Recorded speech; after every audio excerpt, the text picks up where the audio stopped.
വാർത്താ സമ്മേളനത്തിനായി എത്തിയ മുഖ്യമന്ത്രിയുടെ മുൻപിൽ ഇന്നും മൈക്ക് തകരാറിലായി. എന്നാൽ മുഖ്യമന്ത്രി ഇത്തവണ ചിരിച്ചുകൊണ്ടാണ് മൈക്കിനെ നേരിട്ടത്.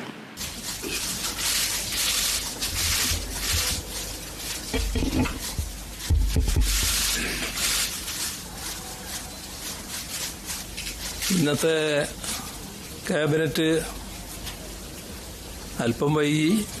അപ്പോൾ നമ്മൾ ഈ വാർത്താ സമ്മേളനവും കുറച്ച് വൈകാനിടയായി. പ്രധാനപ്പെട്ടൊരു കാര്യം തൃശൂർ പൂരവുമായി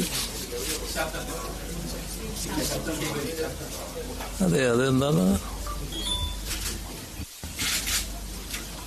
തൃശൂർ പൂരവുമായി ബന്ധപ്പെട്ട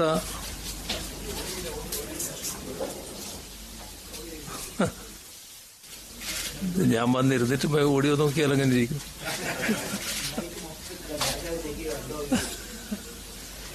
അത് മൈക്കിൽ എന്നോട് എപ്പോ ഇങ്ങനെയാണ്.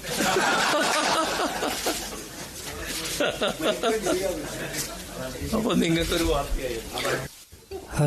Hello check